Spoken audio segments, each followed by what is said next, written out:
Bismillahirrahmanirrahim. Assalamualaikum warahmatullahi wabarakatuh. Waalaikumsalam warahmatullahi Perkenalkan, wabarakatuh. nama saya Taufik SPD M. Pincinov. Saya adalah pengawas pendidikan dan kebudayaan Kabupaten Sumbawa yang ditugaskan di wilayah 3T sebagai pengawas sekolah yang berada dan bertugas di daerah khusus wilayah terpencil.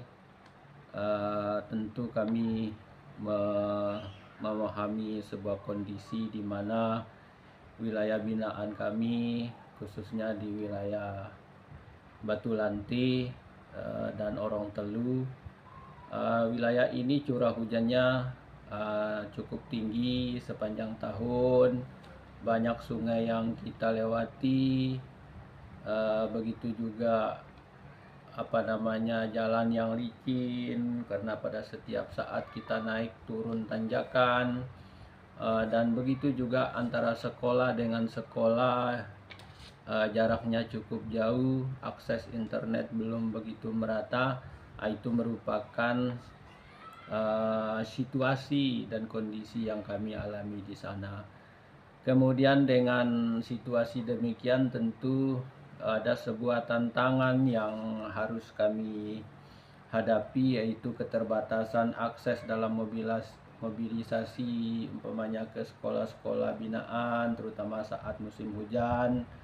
Kemudian tentu rendahnya kapasitas guru dalam menerapkan pendekatan pembelajaran yang inovatif, minimnya budaya refleksi pembelajaran di sekolah karena budaya refleksi belum tumbuh begitu kuat di kalangan kepala sekolah dan guru.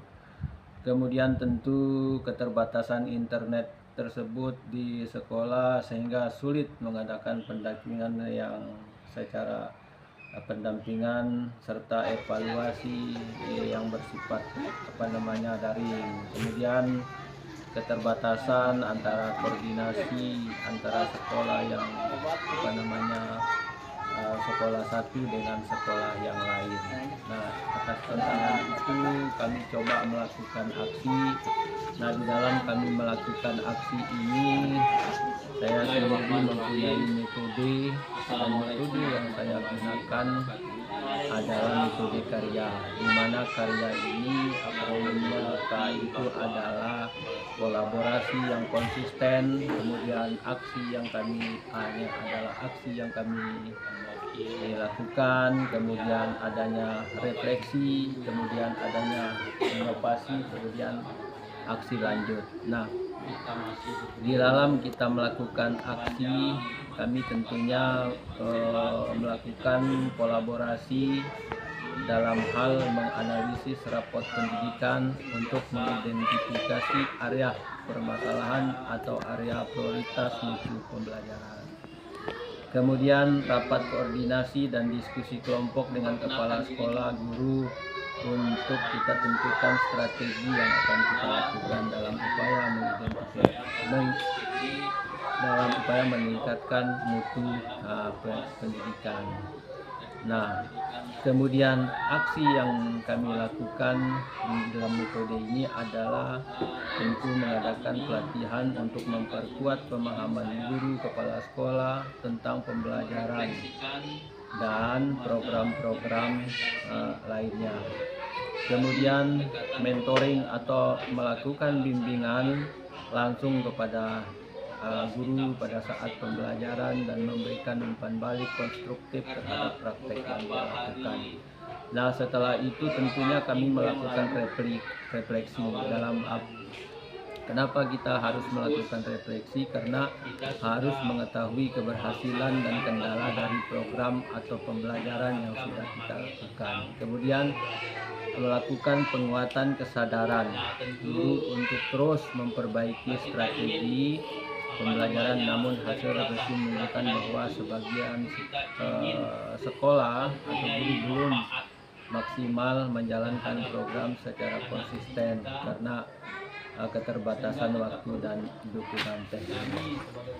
Nah, Inovasi yang coba kami bangun tentu kita menyusun program atau modul yang berbasis kebutuhan sekolah atau membuat perencanaan yang berbasis kebutuhan sekolah.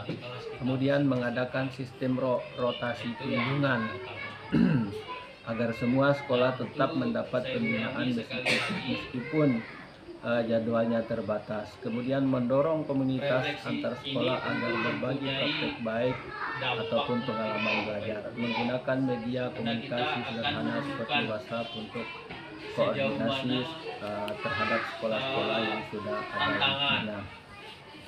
Kemudian aksi lanjut, tentu kita akan melakukan evaluasi berkelanjutan, kemudian pendampingan rutin berbasis hasil refleksi dan data capaian guru. Kemudian memperbaiki memberikan penghargaan sederhana bagi guru yang konsisten dalam berinovasi.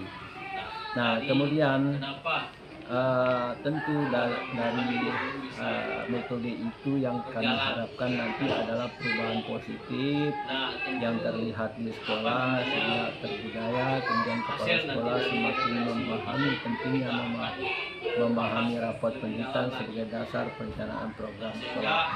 Kemudian komunitas antar guru semakin aktif, dan begitu juga K3S juga semakin aktif.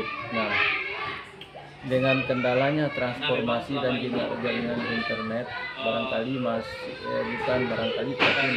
menjadi kendala utama untuk memberikan pembelajaran yang interaktif. Nah, Bapak Ibu, harapan kami di dalam setiap pendampingan itu karena ini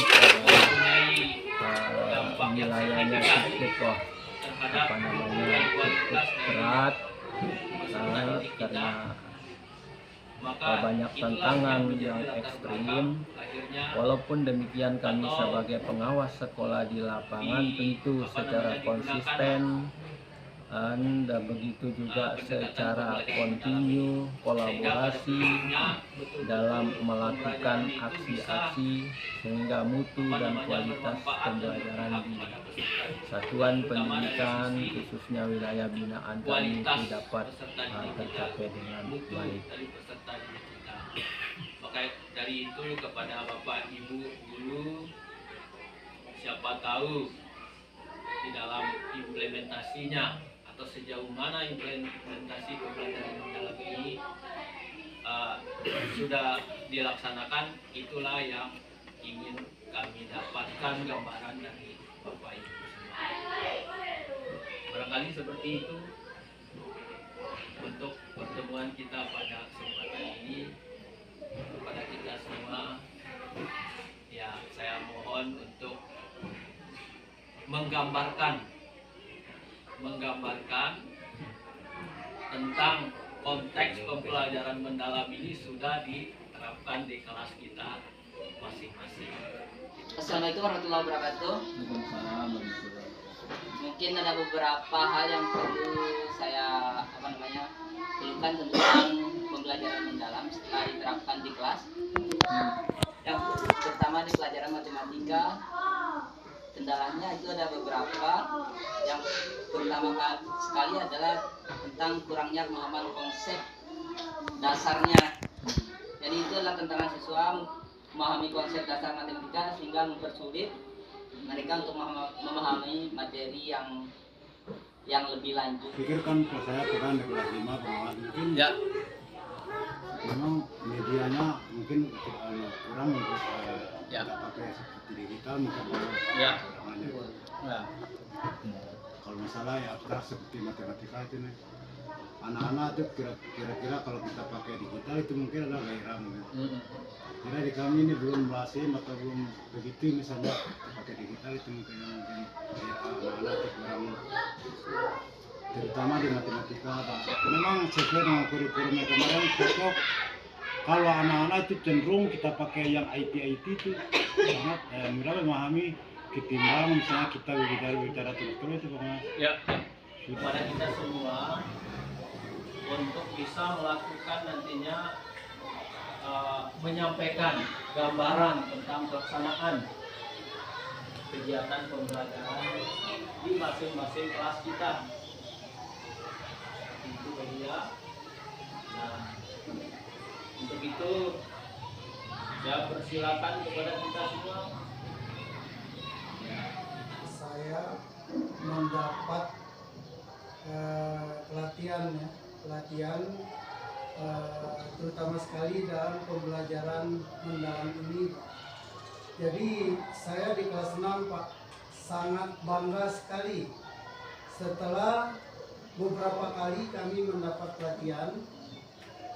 Demikian sedikit pengalaman dalam melakukan pendampingan di sekolah binaan. Semoga video ini, dokumen ini sangat bermanfaat bagi kita. Assalamualaikum warahmatullahi wabarakatuh.